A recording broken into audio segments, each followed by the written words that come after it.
أعوذ بالله من الشيطان الرجيم بسم الله الرحمن الرحيم والصلاة والسلام على سيدنا ونبينا وحبيب قلوبنا أبي القاسم المصطفى محمد وعلى آل بيته الطيبين الطاهرين الحمد لله رب العالمين الحمد لله الذي جعلنا من المتمسكين بولاية سيدي ومولاي علي بن أبي طالب والحمد لله الذي هدانا لهذا وما كنا لنهتدي لولا أن هدانا الله بسم الله الرحمن الرحيم رب اشرح لي صدري ويسر لي أمري واحلل عقدة من لساني يفقه قولي.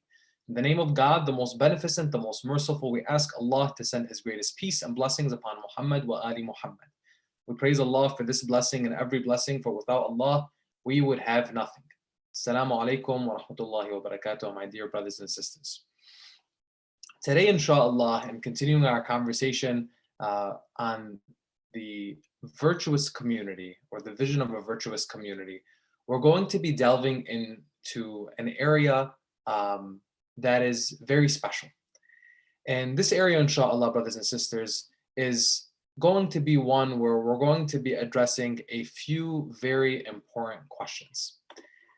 Of those questions include, what was the first commandment that Allah subhanahu wa ta'ala gave our Holy Prophet Muhammad sallallahu alaihi wasallam? And furthermore, what happens when hadith and Quran contradict one another? Why was the writing of narration so important to the Holy Prophet, peace and blessings be upon him, and the Imams? What were referred to as the 400 and what were the 4? And what did the Imams specifically teach? As in, what were the sciences that their students would learn during their era, especially when it came to the 5th and 6th and 7th Imams, Imam al-Baqir, Imam Ja'far al-Sadiq, and Imam al-Kadhim, alayhi salam. Inshallah, we're going to delve right into this, and similar to yesterday, I'm going to be showing some slides as we're discussing this for us to follow along with some of the narrations that we're referring to and see how some of these concepts come together. Again, as we address in these questions, the focus being here on moving from divine guidance and what we've discussed in the past few days and entering more specifically into what was the emphasis that the Holy Prophet ﷺ had through education, narration, and keeping the integrity of the teachings of Ahlul Bayt ﷺ and the teachings of Islam all together. How does the education and the narration come together with the companions of the Imams and what they emphasized through their writing? What did they learn from the Imams? And how was that encapsulated not just merely in individuals, but that would actually move further into generations through their writings and through their works, their scholarly books. Let's jump right into it, inshallah.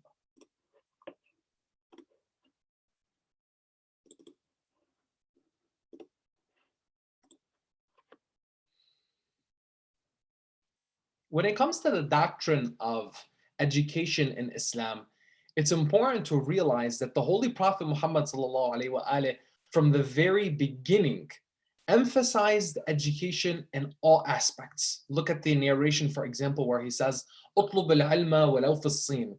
Go and seek knowledge, seek an education, even if you have to go all the way to China. That emphasis of seeking an education and seeking knowledge and praising those who are ones who have committed themselves to a lifestyle of knowledge seeking was something that was from the Prophet and from the rest of the Imams alayhi salam. In fact, this would come in divine revelation. In answering that first question that we mentioned, what was the first commandment that God gave our Prophet Muhammad sallallahu alaihi wasallam? It was in chapter 96 of the Holy Quran, where Allah subhanahu wa ta'ala tells him, "Iqra bismi rabbika alladhi khalaq." Read in the name of your Lord who created. The very first commandment that God gives our Prophet is not pray, is not fast, is not worship me. It's not any of those things, but rather read. Going to tell us that the first thing that Allah subhanahu wa ta'ala gave through the Archangel Gabriel was read. Stemming from this idea of the significance and the importance of education, where our Holy Prophet Muhammad sallallahu alaihi wasallam himself and throughout all of the Imams and all of Ahlul Bayt alayhim salam, they would emphasize reading, writing, research, dialogue, engaging with one another. There's a beautiful hadith where Imam Ali alayhi salam, he speaks to some of his companions, emphasizing the practice of knowledge.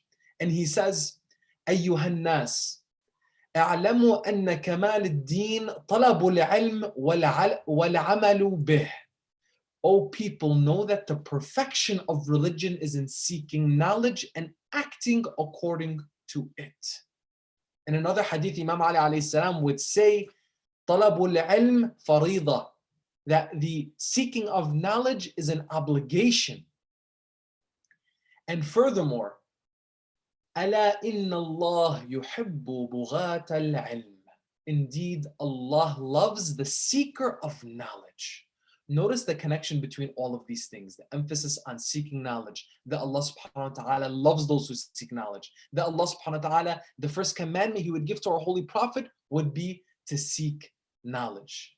And there are a number of other narrations like this following one from the Holy Prophet Muhammad sallallahu alaihi himself, where he would say, تذاكروا وتلاقوا وتحدثوا. Discuss, meet, and narrate our traditions. As narration of our traditions is a cleanser of the heart, surely hearts rust as swords rust, and their cleanser is narration. Just as a small tip for all of us, directly coming from the Holy Prophet ﷺ, in the holy month of Ramadan and outside of the holy month of Ramadan, let it be a habit for us to gather with one another. Let it be for us to come together, and even if it's merely mentioning one narration or a few narrations, having the mention of the Holy Prophet and his family and their traditions in our discussions, in our gatherings, can be that thing that is going to lighten up our path and give us that rejuvenation that we need for our heart, mind, and soul. When we're coming together, let it be a habit for us that we mention the Prophet in our discussions, that we mention Ahlul Bayt in our discussions, and we speak about them. The more we speak about them, the more we're allowing them to actually come into our lives. Now, another important thing to realize is something that we tend to do maybe unknowingly. And that is, when we look at the word of Allah subhanahu wa ta'ala, though we look at the Holy Quran and we wish to seek guidance from it, at times we look at the word of Allah subhanahu wa ta'ala and we try to interpret things in our own way. And we try to implement things in our lives in a way that is more befitting of our own whim, our own desires. And I wanted to stop here and look at another narration of Imam Sadiq alayhi salam, where he goes and he speaks about interpreting verses from the Holy Quran. He says, من فسر برأيه من فسر آية من كتاب الله فقد كفر. And there's parentheses here in interpreting the hadith into saying that whoever interprets a single verse of the Quran, of the book of God, by his opinion alone, has disbelieved. And here we're looking at this idea that the book of God is so sacred, and Allah subhanahu wa ta'ala sent us guardians of that book, sent us the Holy Prophet and Ahlul Bayt alayhi salam to show us the way in the verses of the Holy Quran that may be clear or may not be clear. They show us the way as in what Allah subhanahu wa ta'ala wants from us here, especially in those that may be vague or ambiguous. Allah subhanahu wa ta'ala gave us Ahlul Bayt and gave us the Prophet so that we know how do you take the Quran and implement it in your life. Imam Ali alayhi salam was known to have referred to as Al-Quran al-Natiq, the speaking or walking Quran, as in he implemented what was given to us by Allah subhanahu wa ta'ala in his word. It's important for us not to be hasty or to be risk takers when it comes to the word of Allah subhanahu wa ta'ala, even if it makes it more convenient for us. And that's the thing, when it comes to our religion, when it comes to our faith, having it as a mere convenience should give us a red flag in our own minds. If we're doing things out of convenience rather than a commitment to a belief, that's something that we really need to take a step back and see, why am I doing this to begin with? Whether it be the things that we're doing during the day while we're fasting, or it be outside of the holy month of Ramadan and the way we interact with our religion, trying to find answers from scholars or from books that fit our own paradigm and our own worldview. Trying to look at the verses of the Holy Quran and say, oh, I like this verse, or I like this narration. Why? Why do you like this narration, or why do you like this verse? Because it fits a worldview that I already came to the religion with. That instead of looking and trying to perfect my worldview in a way that the verses of the Holy Quran and the narrations of Ahlul Bayt alayhim salam tell me, instead I'm trying to fit the religion in a paradigm that I want to shape for myself based on my own personal opinion and my own personal experience. That's something that we can actually end up doing without even realizing, and it can really take us down a really slippery and dangerous slope, because then you're the one who is dictating and saying, well, this is what this verse means, and this is what this hadith means, and this is what the Prophet intended, and this is what the Prophet wanted from me, rather than actually seeking it from those who actually know, seeking it from the scholars, and ultimately from Ahlul Bayt alayhim salam and from the Holy Prophet, peace and blessings be upon him. Now, when it comes to the Quran itself, on this subject, it's important to realize how important hadith is when it comes to the Holy Quran and it being hand in hand with the Quran. Of course, the hadith that we're looking at is the one that's narrated from Ahlul Bayt alayhim salam, from their companions, from Ahlul Bayt, and to the Holy Prophet, peace and blessings be upon him. The hadith and the Quran go hand in hand, because not everything is explained in the Holy Quran. Not everything is given in the Holy Quran. Like we mentioned yesterday in the narration of Al-Thaqalain, where the Prophet emphasizes that I am leaving with you. Inni tarikum fikum al-thaqalain, kitabullah wa atrati. I'm leaving with you the book of God and my family. In some narrations, sunnati, my tradition. And even with that, we mentioned, even if it is that, there's still the emphasis that in order to understand the tradition of the Holy Prophet, you would have to go back to the individuals that were closest to him and most knowledgeable and most scholarly, and the ones that he pointed us to in order for us to understand what his sunnah, what his tradition, what his actions were to begin with. Now, when you're taking the hadith and the Quran together, it's important to realize that throughout history, there were people that narrated from all different parts. And there were some narrations that were fabricated. So what is the guidance from Ahlul Bayt alayhim salam when it comes to this second question that we mentioned, being what if hadith and Quran contradict? What do we do with that when they contradict? Well, Imam Sadiq alayhi salam tells us, كل شيء مردود إلى كتاب الله والسنة وكل حديث لا يوافق كتاب الله فهو زخرف. Which basically means everything goes back to the book of God and the tradition of the Prophet, peace and blessings be upon him. Any tradition that does not concur with the book of God is a false tradition. This is something that we don't take. So basically, if you're seeing a hadith that contradicts with any aspect of the Holy Quran and the teachings of the Quran, it's not accepted.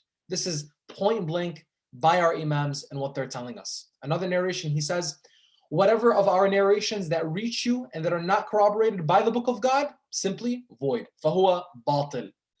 The Imam is emphasizing here that we're not going to, as the Imams, as the safeguard, that safety mechanism of the Holy Prophet and his tradition, we're not going to be adding anything to that, nor we're going to be putting anything that is different from it.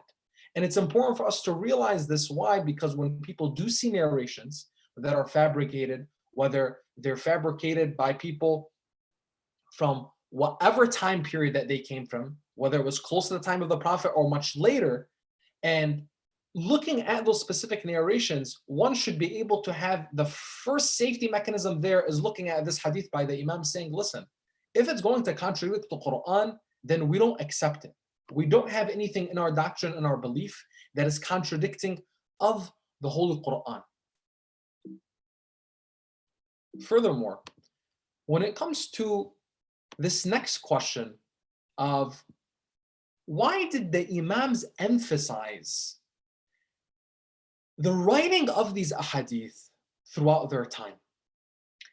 The Imams, when they were teaching their companions, and this started actually with the Holy Prophet, peace and blessings be upon him, there was unfortunately a movement at the lifetime of the Prophet and soon after his passing of certain people that did not want the narrations of the Prophet to continue. Instead, they believed in their minds that having the book of Allah subhanahu wa ta'ala to reign supreme as the sole source of guidance for people of the time and the people that would come later is something that we needed to contain, something that we needed to keep and maintain for the sake of the religion.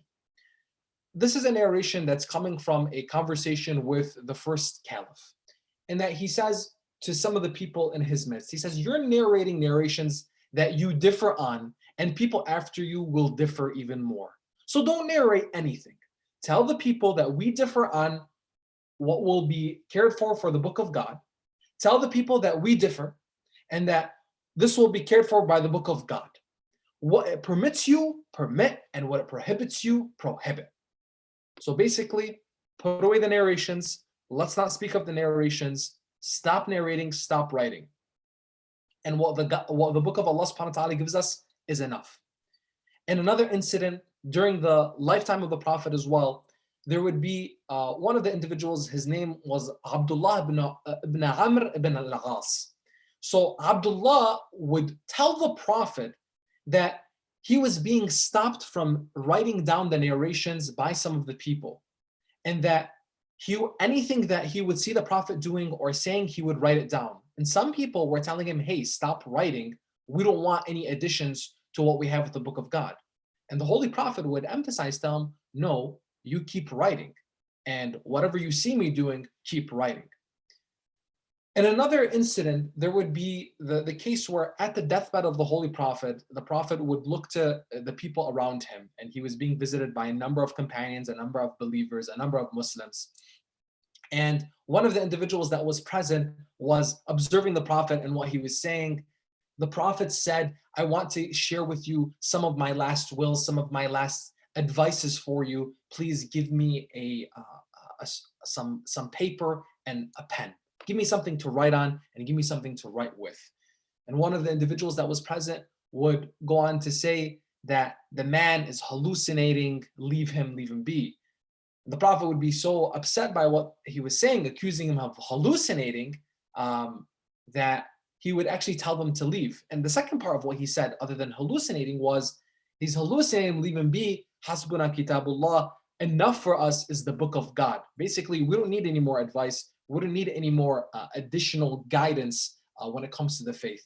The Prophet would be angered with these individuals and would tell them to leave, and only his closest family members would stay. So all of this coming to what? Historically, we would see, as mentioned by the same sources of these narrations that we've just mentioned, what would happen is with the first caliphs, they would actually order for the burning of many of these already documented narrations from the Holy Prophet. And again, it was coming from this doctrine that they wanted to establish, which was, we just want the book of God to be the sole authoritative word for religious guidance for people. We do not want narrations. We do not want the tradition of the Prophet given to the people, written by these narrators. So a lot of the narrations were actually gathered by state order, and then they were burnt. And some narrations say that it took actually a month to bring all of these narrations together and have them burnt. And this took place at the beginning of the second caliphate. The imams, in being ones who were citizens of the state and were civilians, were not in a position of authority, were not at the helm, in order to safeguard the religion, they themselves would emphasize amongst their family and their companions the continuation of writing the narrations. This would be from Imam Ali alayhi salam all the way to Imam al-Sadiq, Imam al-Kadhim, and all the imams after them. So we're going to be taking a closer look, inshallah, when it comes to these narrations that were compiled as not just merely a reaction to all of the narrations that were burned in the early days of the first caliphs, but also as an emphasis on what the Prophet would have as a doctrine of education, a doctrine of religious learning, a doctrine of making sure that you would bring yourself closer to the word of Allah subhanahu wa ta'ala by narrating what the Prophet had spoken about and did. There is a compilation of narrations that were brought together by some of the companions of our 6th and 7th Imams, Imam Ja'far al-Sadiq alayhi salam and Imam Musa al-Kadhim. And what these companions did was they brought a collection of these narrations by the Imams, and they formed what would become known as the 400, Al-Usul al-Arba'mi'ah. Al-Usul al-Arba'mi'ah would be what many of the scholars that would later on in the 9th and 10th century would come to form their own books that would become very authoritative books that to this day we still look at for reference in narration, as in and come to be Al-Kutub al-Arba'a. So the scholars that wrote Al-Kutub al-Arba'a, they would base them primarily on Al-Usul al-Arba'mi'ah, the 400. Al-Kutub al-Arba'a is what we mentioned in the beginning, the question of what is the 4? The 4 is these 4 books.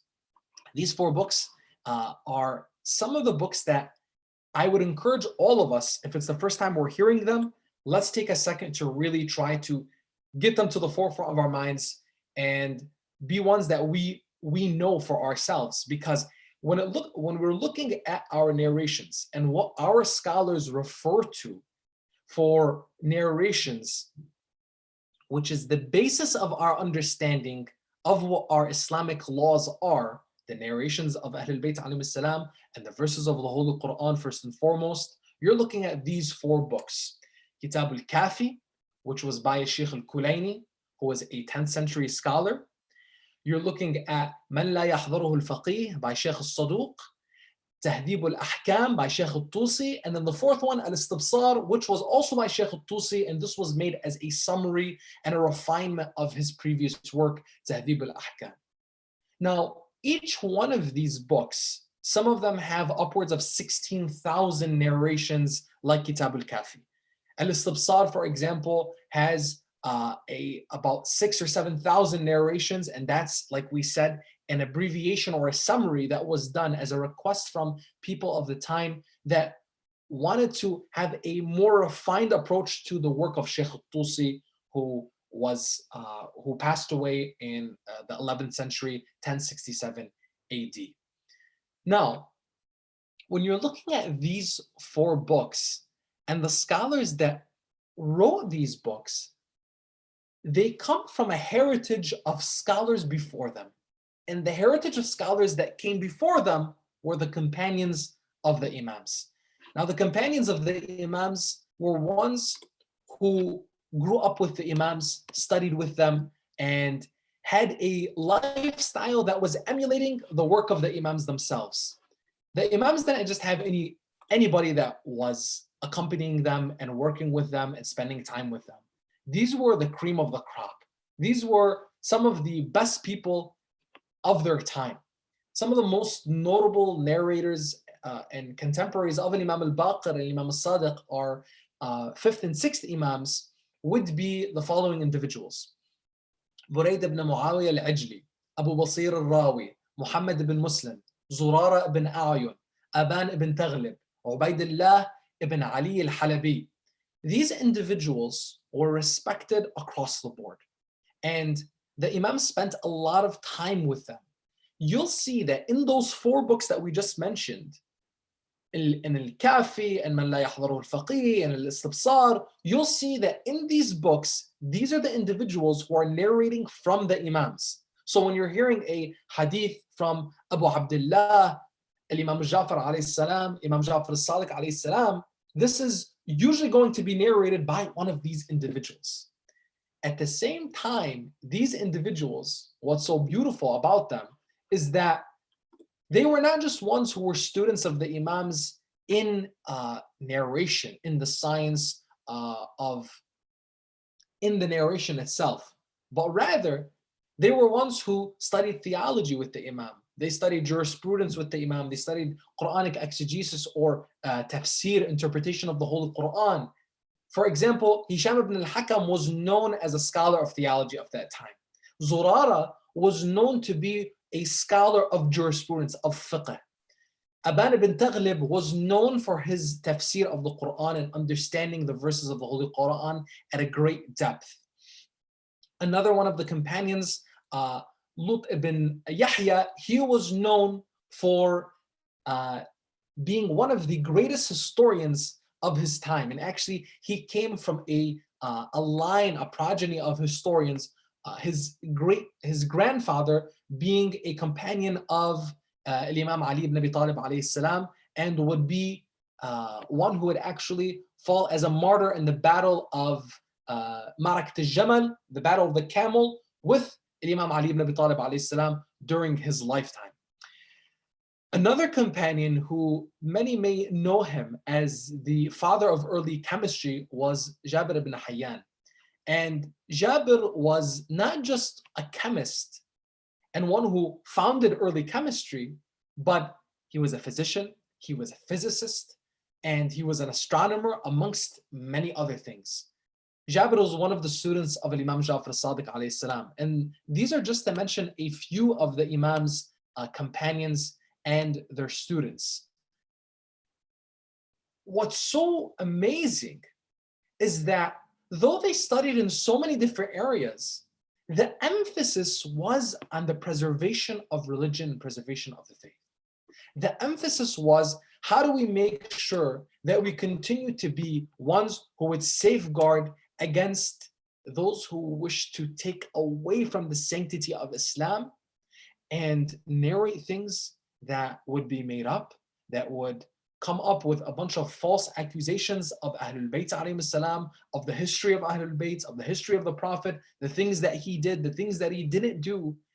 And instead, these individuals would make sure, with all of the knowledge that they gained and all of the studies that they had, they would commit themselves to a lifestyle of seeking knowledge and making sure that what they did, what they shared with their families and their friends, what they shared with their community, was truly, purely from the Holy Prophet, peace and blessings be upon him. They committed themselves to a lifelong journey of learning and education. Now, it didn't stop at the narrations. Like we mentioned from the very, very beginning, when it came to all of these quests that the Imams and the companions of the Imams had, it came to preserving the integrity of Islam, the beliefs, the teachings, through the narrations, through the education, and through even supplication. One of the most notable works in Islamic history is As-Sahifa Sajadiyya by Imam Sajjad, Ali ibn al-Husayn alayhi salam.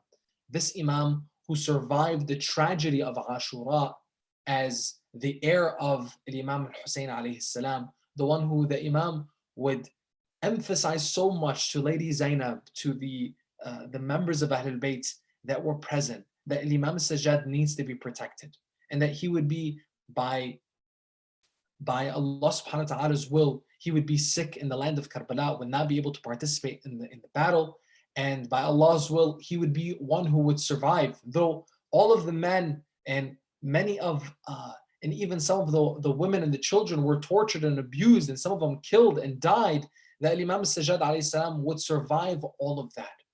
As-Sahifa Sajadiyya is a compilation of his supplications, his psalms, his even whispers to Allah subhanahu wa ta'ala, the munajat al-khamsta ashar that would come, the 15 whispers of the Imam, where he would, through different states, different emotions that he would have, describing what a believer could have with Allah subhanahu wa ta'ala, whether it's a state of fear, a state of repentance, a state of regret. The Imam takes us through all of these emotions and all of these states of mind and how to converse with Allah subhanahu wa ta'ala. You see, the education of Ahlul Bayt, though it came definitely through the narrations and through preserving what the Ahlul Bayt alayhim salam spoke of from the Holy Prophet, peace and blessings be upon him, as in the way we should conduct ourselves, the way we should live, the way we should think, the way we should believe. A lot of this was also encapsulated through the words of Imam al-Sajjad alayhi salam, also through the words of his forefathers, his father Imam al-Hussein, his father Imam Ali ibn Abi Talib, whether it was through Imam al-Hussein in the dua of Arafah. That is a beautiful, beautiful dua where Imam al-Hussein alayhi salam has this amazing conversation with God and showing us how to speak to Allah subhanahu wa ta'ala.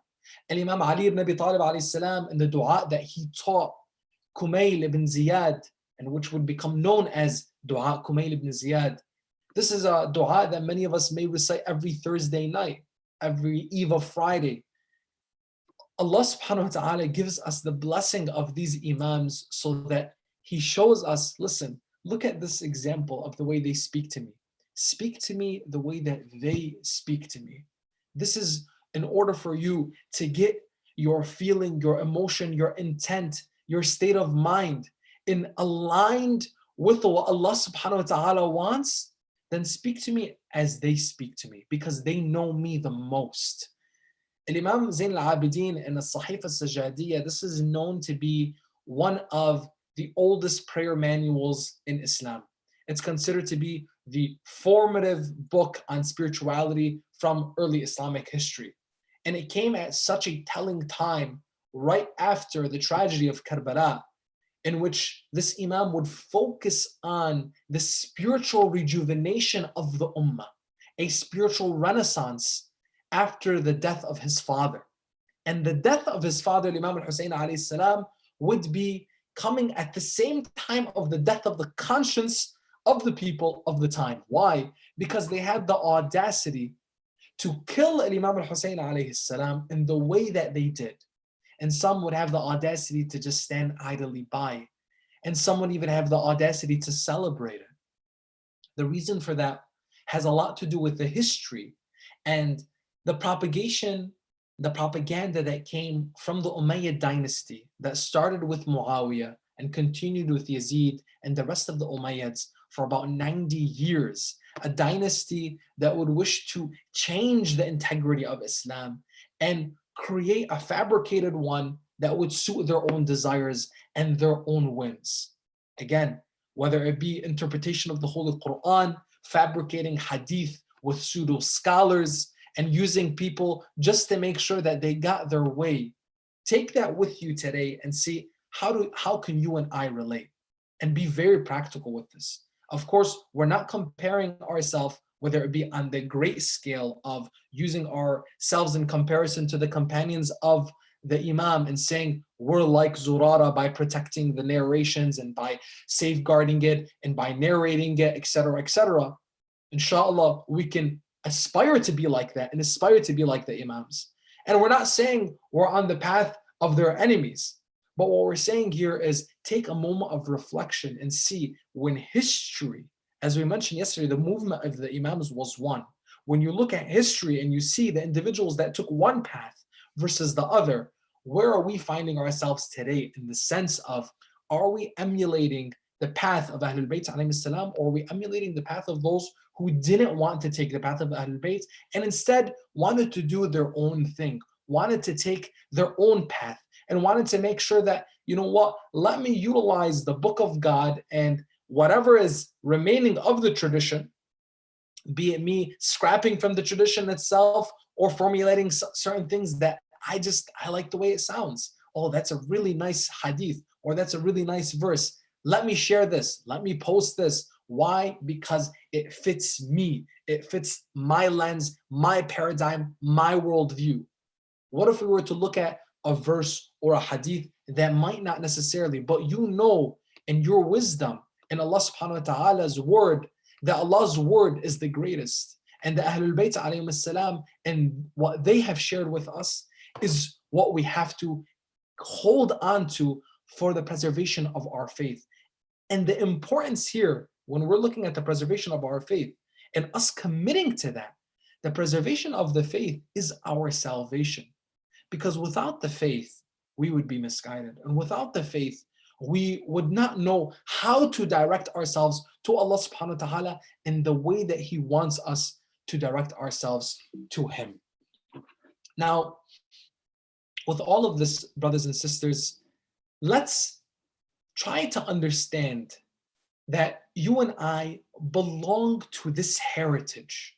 You and I belong to this preservation of the faith through the companions of Ahlul Bayt alayhi salam, through their works, through emphasizing the importance of the doctrine of education in our faith, education through narration, education through supplication, education through giving an importance to the words of Ahlul Bayt alayhi salam, sharing them in our gatherings, sharing them with our children, whether it be a hadith a day, a hadith a week, making sure our gatherings, we may be sitting together as a family and we want to enjoy our company. Bless it with what they said. Bless it with what they shared with one another. Let us bring ourselves closer to what we've discussed in practice and bring Iman into our hearts and let Islam truly settle in our mind, heart, and soul in order for us to elevate from Islam into Iman, in order for us to enter Masjid al-Haram so that we enter the Kaaba. And once we've entered the Kaaba, we know we're there. We're there. So brothers and sisters, inshallah, with all of this that has been said and done, let us take a practical step to Sahif al-Sajadiyah. Sahif al-Sajadiyah, take one of the supplications of Imam Zayn al-Abidin. For example, Dua Abi Hamza. Dua Abi Hamza is one of those supplications from the Imam that is emphasized in these nights and is greatly recommended for us to supplicate in the nights of Shahr Ramadan. Take it. If the whole entire dua is daunting, then take it piece by piece. I tell you, the first time that I listened to this dua changed my life. Not by listening to it once, but because the first time I listened to it, I fell in love with it. It took me through all the different emotions that I could have in my life and how to engage with Allah subhanahu wa ta'ala. And that's one of the most beautiful things about, especially when it comes to Imam Zayn al-Abidin alayhi salam. He gave these supplications at a time where people's spiritual consciousness was dead. And he reawakened them. Let us reawaken ourselves through these supplications. Let us go back to Al-Kutub Al-Arba'a. Let us go back to Al-Kafi and open it up and see, what narration can I benefit from? What narration could I remove the rust from my soul? As Imam Ali alayhi salam and as the Prophet would say, remove the rust of the soul of mine like the sword, cleansing that rust away through the narrations of Ahlul Bayt alayhi salam. Inshallah, brothers and sisters, in all of these discussions that we have, the key here is not just listening and gaining, but taking a step further and implementing what we can do. There's a lot of practical steps with this.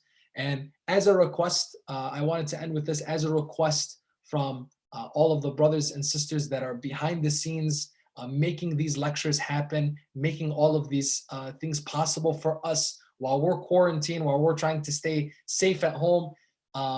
If you have pictures of you and your family that you would like to share so that more brothers and sisters can be encouraged to get on the live streams and benefit from these lectures. There are numerous lectures that are being streamed every single day. There's kids programs that are being streamed every single day. Dua al-Iftitah being recited. The chapters of the Holy Quran being recited, a juz' daily. Share with us. Send to the numbers that you see on the screen. If you're in the UK, share with the UK number on WhatsApp. If you're in the US, share with the US number on WhatsApp. And please kindly share a photo, your city, and if you belong to a center or organization, share that with us as well. Thank you so much for tuning in on a nightly basis, brothers and sisters. We look forward to continue to benefit with each other in these nights. Let's keep each other in our prayers, and let's share this link. If you're listening here, share the link with another brother, another sister, and let more and more people benefit, inshallah. Thank you. هذا والحمد لله وأفضل الصلاة والسلام على نبينا محمد وعلى آل بيته الطيبين الطاهرين.